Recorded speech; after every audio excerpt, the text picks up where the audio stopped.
Welcome back to the deep dive. Today, we are moving beyond traditional dirt. We're going to sink our teeth into something really fundamental for modern, high-efficiency agriculture. That's right. We're talking about agricultural substrates. Exactly. These specialized, soilless growing mediums, they're increasingly essential for precision cultivation all over the globe. So we've pulled together quite a stack of material here. It details the global trends, gets into the nitty-gritty technical specs, and even covers some surprising real-world applications. Yeah, there's a lot to cover. Our mission today is really to cut through that complexity. We want to understand the key advantages, but also the pretty intensive trade-offs, and figure out what actually makes for an ideal substrate in modern farming. And it's a huge shift, really. One of the biggest since maybe the Industrial Revolution in farming. These substrates are critical right from the get-go. From the very start, like seeding. Especially in seeding and, commercial plant nurseries.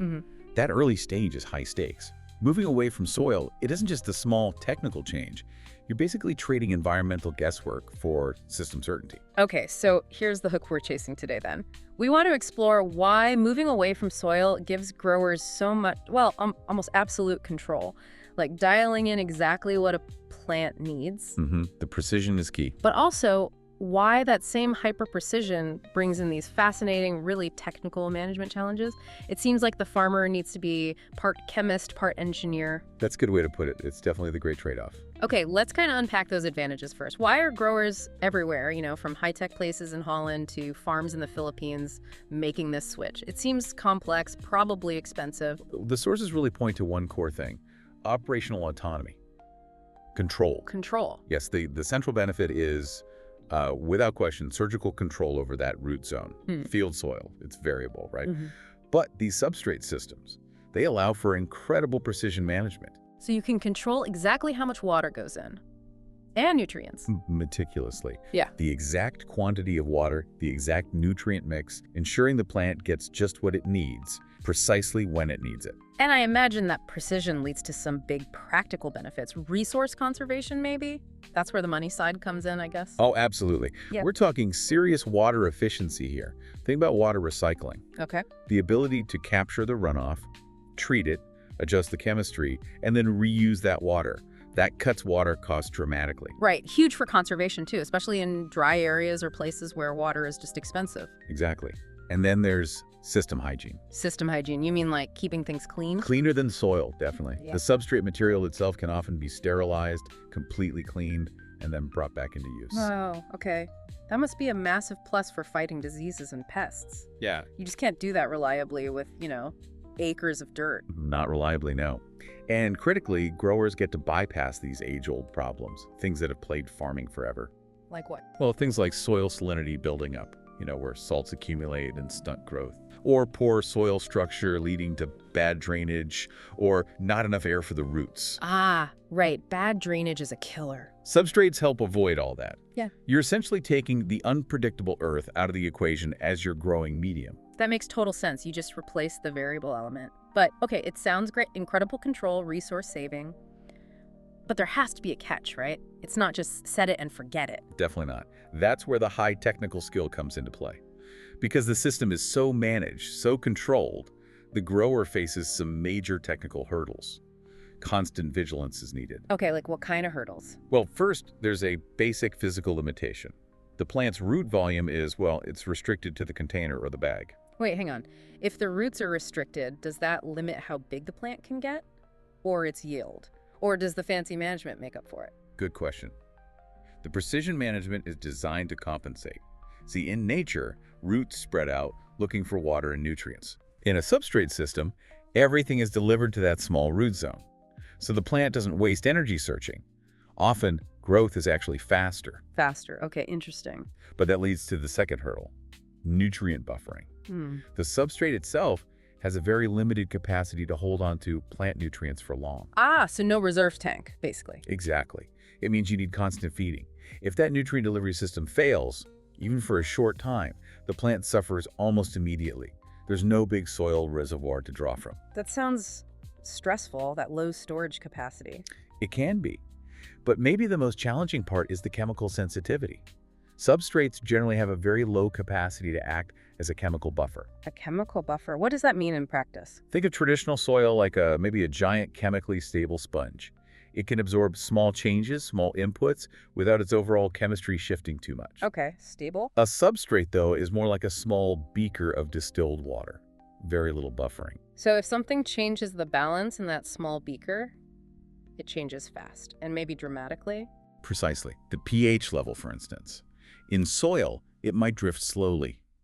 In a substrate with low buffering capacity, a small error in the nutrient solution or even the plant's own uptake changing things can cause the pH to swing wildly very quickly. Wow, so a farmer using soil might get away with a small mistake for a day? Maybe the soil might forgive them. But in a substrate system, a rapid pH crash because of that low buffering, that could damage or even kill the crop in hours. You need immediate intervention. That really highlights the need for constant monitoring. Intense. And you mentioned salinity too. They have to watch the salt levels constantly. Yes, constantly monitor and control the salinity, the electrical conductivity, or EC, within the medium. It builds up easily if not managed. So the trade-off seems crystal clear now. You get incredible control. Yes. But the management required is intensely demanding, unforgiving almost. It is intense. You know, the sources even mention this fascinating side effect of all this optimization. Sometimes the plants grow so fast under these perfect conditions that they become physically challenging to manage, like pruning, trellising, just keeping up. You're trading a slow, unpredictable system for a rapid, highly reactive one. Wow, plants growing too fast to manage. That really puts the demands in perspective. Okay, so if it's that intense, what are growers actually looking for? What defines the ideal substrate? Well, they're chasing what the sources call the ideal profile. It's kind of a paradoxical checklist of features, really, trying to get the best of both worlds. Like marrying the chemical stability, or at least predictability you might want from soil, with the physical lightness and cleanliness of a manufactured medium. Okay, let's run through that checklist. What are the key physical things they want? Well, the first two immediately show the challenge. The material needs a high capacity for storing the nutrient solution. Holding water is vital. Right. Yet at the same time, it has to allow consistent solution movement and provide excellent aeration for the roots. Good airspace. Huh. High storage, but also good drainage and air. Those sound like opposites. They often are. That's the engineering challenge. It needs to hold water like a sponge, but drain perfectly and let oxygen get to the roots. Okay, what else? Weight, stability. Definitely lightweight. That's crucial for handling, shipping, and the load in greenhouses. And it needs high consistency and stability over time. Stability meaning it doesn't break down. Exactly. If the medium degrades too quickly, its physical structure changes. That messes up the drainage and aeration we just talked about. Consistency means every bag, every batch performs the same. Makes sense. Okay, moving to the chemistry and practical side. Chemically, it needs a low baseline salinity. Starts clean, essentially. Doesn't bring its own problems. Right. And then there are the supply chain aspects. For it to be widely adopted, the material needs to be easy to find, readily available. And what about after it's used? Disposal. Good point. Ideally, easily degradable or at least manageable for reuse or disposal. That's becoming increasingly important. Okay, and the bottom line? The bottom line is always cost. It has to be cost effective. Worth the investment compared to just using, well, the field soil, which is essentially free input material. So getting all 8 of those right, high storage, good aeration, lightweight, stable, consistent, clean, available, degradable, and cost-effective, that's the holy grail. That's the engine driving the whole substrate market globally. Finding that perfect balance, especially between physical stability and practical degradability, is tough. It really sounds like a pursuit of engineered perfection. It is, and you see that reflected in how diverse the applications are around the world. This tech is thriving. Okay, let's make this real. Where is this stuff actually being used? The sources gave some specific examples, right? Oh yeah, it's incredibly diverse. High-value crops, different continents, different systems. The global footprint is undeniable. Like where? Well, in Europe, you see huge high-tech seedling nurseries using substrates almost exclusively. They need perfect, uniform young plants to start with. Okay, nurseries make sense. What about mature crops? Absolutely. We see sophisticated stuff like lysimeter technology being used in melling greenhouses. Lysimeter tech. That sounds serious. What is that, quickly? Basically, a lysimeter is a special container, almost like a highly sensitive weighing scale for the plant and substrate. It precisely measures water going in and water draining out. So you know exactly how much water the plant is using? In real time. It lets growers calculate exact water consumption, transpiration rates. It makes managing that nutrient solution delivery incredibly precise. Data-driven farming. Wow, that really is moving from farming to engineering. And it's not just for super high-tech greenhouses, is it? The sources mentioned Mexico. Right. Substrates being used for tomato cultivation in Mexico, but not necessarily in greenhouses, suggests the control benefits are valuable even with some environmental exposure. Interesting. And roses in South Africa, too. Yep, high-value rose cultivation inside greenhouses in South Africa. Another example. So the adoption is really widespread internationally. Hugely. Holland and Japan are big players, obviously. But the sources also note widespread use across the Philippines, Malaysia, Turkey, Indonesia, Iran, Syria. It's a global strategy for efficiency and certainty. And it's not just happening out there, it's local too, right? Thailand examples. Yes, definitely local presence. The sources mentioned Titawan Orchard in Pak Chong, Korat, and Choncharoen Farm in Choncharoen. Okay. It shows that whether you're growing high-tech roses in South Africa or maybe high-value melons right here in Thailand, that need for efficiency and root zone control is universal. So wrapping this all up, what's a big picture takeaway here? What's really fascinating, I think, is that this global trend, it's not just about swapping dirt for something else.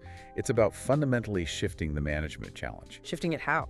We've moved from dealing with the, let's say, the unpredictable nature of the soil environment, where you're kind of managing around nature, right, to a highly precise, very technical controlled system.